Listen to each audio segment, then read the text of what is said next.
people who don't know anyone graduating today, but just came for a good time. Thank you for coming here today to celebrate with us some of the most memorable years of our lives. As I began to prepare these remarks, I was inspired by a notion that a fish never knows it's in water. It occurred to me that the majority of us have spent 7 of the most formative years in our lives swimming in the waters of Archer, if you will. I suspect that most of us have been so focused on where we're going that we haven't thought much about the water that surrounds us. It's just there. Yet it's the water, this pervasive Archer culture, that has made the class of 2013 so exceptional. So, if you will indulge me as I overwork this metaphor, I ask you to think of our Archer experience as a 7-year journey down a long river. Most of us have entered this river together, far from here as iPhone-less, Facebook-less, and tweetless 11-year-old children, and today as technologically, academically, and emotionally sophisticated young adults. We're at the river's end, about to be dumped into a vast ocean of challenges and opportunities.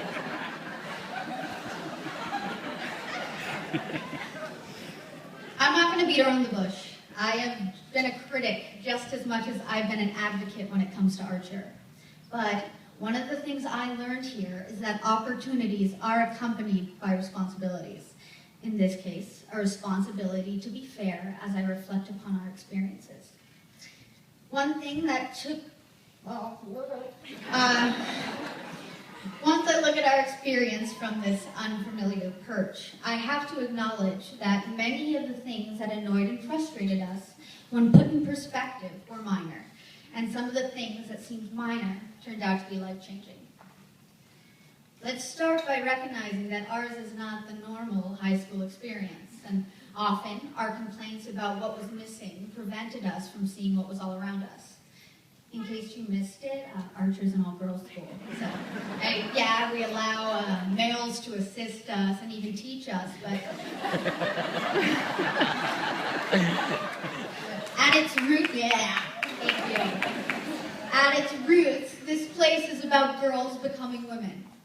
And something that took me a while to understand is how special it is to be in a place that helps us become women who can not only speak for themselves, but move into a world with no limitations. We enter this new phase of our lives with the ability to advocate for ourselves. Like it or not, we're feminists. We've been...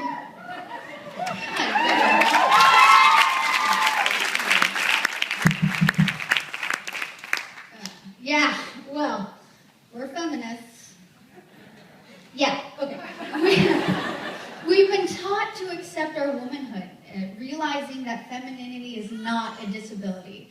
In fact, it's an enormous advantage. However, for those who are entering into a co-ed environment, we must adapt to our new surroundings to some degree. Like probably understanding that it's inappropriate to yell to like the classmate across the room, "Do you have a tampon?" I don't know.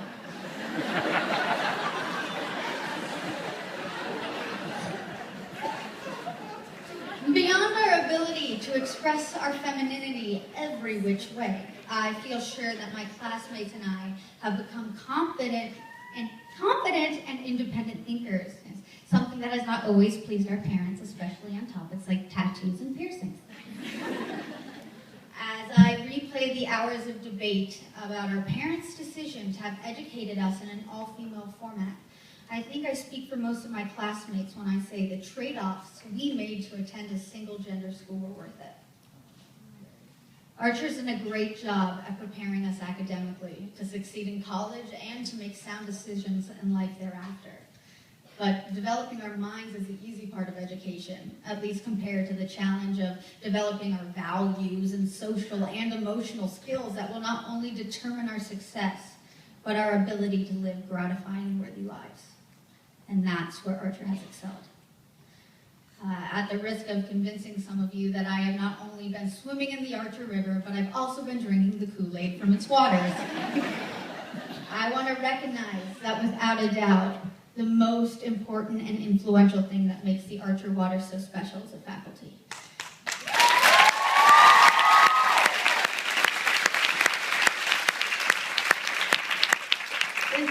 This is an unusual tribe of individualists who have, who have made a mark on so many of us, and often having nothing to do with the subject area they teach. My dad likes to quote historian Henry Adams. Teachers affect all eternity. You never know where their influence stops. When our teachers implanted in us a new idea or helped us refine our values, they began a ripple effect that goes on endlessly. But our teachers have not only affected eternity, they have affected each one of us in our hearts and souls. I know I have benefited from the caring wisdom of so many teachers here. In most cases, it wasn't a particular thing they said or a single moment that shaped me, but just by doing their job, they changed the way I view the world and myself. Mr. Donald taught me to learn by simply, taught me to love learning. You taught me well. He taught me to love learning simply by encouraging me to think and express myself in an environment where he insisted nothing that I could say is stupid. Mr. Wilkinson's passionate commitment to teach us to think more deeply has proved my understanding of literature and the way I express myself. Mr. Farley opened my eyes to a new practice opened my eyes to a new way to practice my love of storytelling. If it were not for him, I wouldn't be entering the next phase of my education as a film major.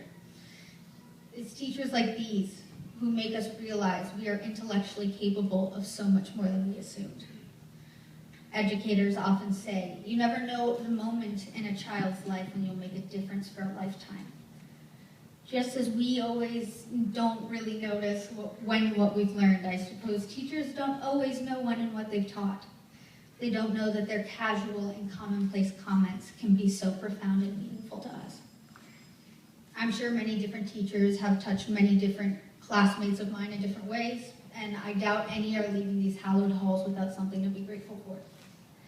So, my dear teachers, I want to sincerely thank you for what you have made of us. What you taught us directly and by example will affect everything we do from now on. I, for one, hope I will make you proud of what I do with your gifts.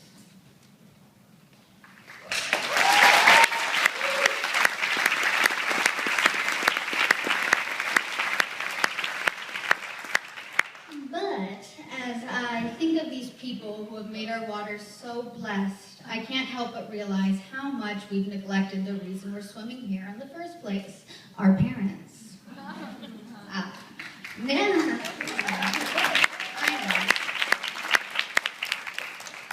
Beyond the rather extraordinary financial investment you've made to place us in these Archer waters, I know our parents deserve apologies as well as gratitude for bearing what in other contexts might be called elder abuse.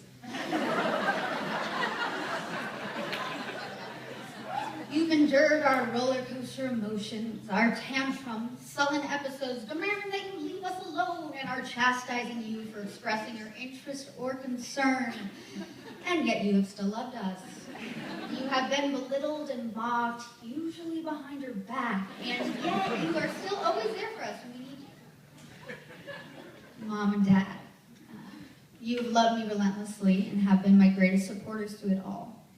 Even though my experiences that got me here were far from ideal, I regret nothing because I know my relationships with both of you are stronger than ever. I will always be grateful for your guidance, love, and friendship. I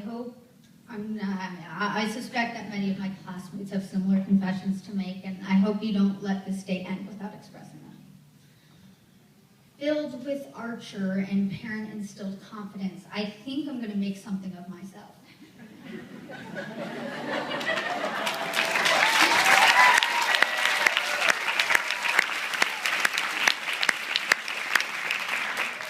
And if I do, a great deal of credit goes to all who have given me the values, skills, and attitudes to pursue my grand dreams.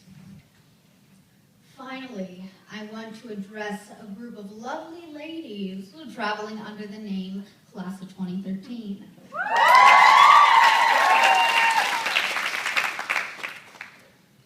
I know we've all been sucker punched by adolescence. In my case, my struggle to understand my self-identity was far messier than I had hoped. The aftermath of personally traumatic events caused me to doubt myself and unfairly attribute harmful intentions on me. It wasn't until this year that the healing waters of Archer has helped me realize that my self-projected and self-defeating cynicism caused me to blame my classmates for the attitudes and conduct of others. I was brought to this realization by an incident I will always regard as a true portrait of my classmates. At the end of the presidential election, each Archer student was asked to indicate from a list what they thought was the most important issue. Each issue was represented by a colored flag, which would then decorate the school's lawn, providing a visual representation of the issues held most closely to each girl's heart. And to be quite honest, I don't really remember what the other colored flags represented because all I could see was purple. The majority of the lawn showed this community's support for gay marriage, and there was no way for me not to cry.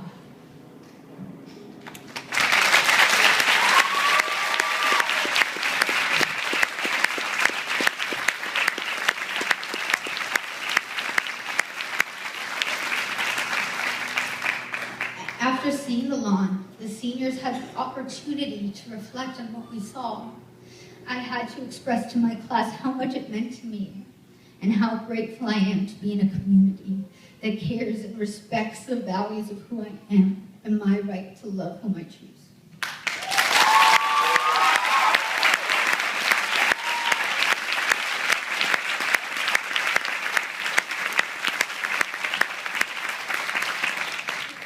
I realize how much I value you.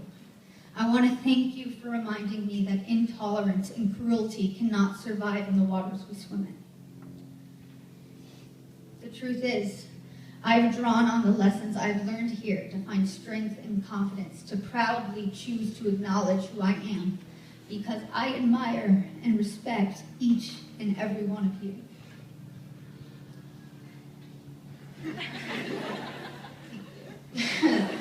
So, what is the Archer we will say goodbye to today? It's not a perfect place populated by perfect people. It's a place where we have laughed and cried, a place that's infuriated us and inspired us. It is a place where we got the first glimpse of who we are and what we can be. It's a pretty good place, and I'm blessed with the memories and relationships with all of you who made it what it was for me. Thank you.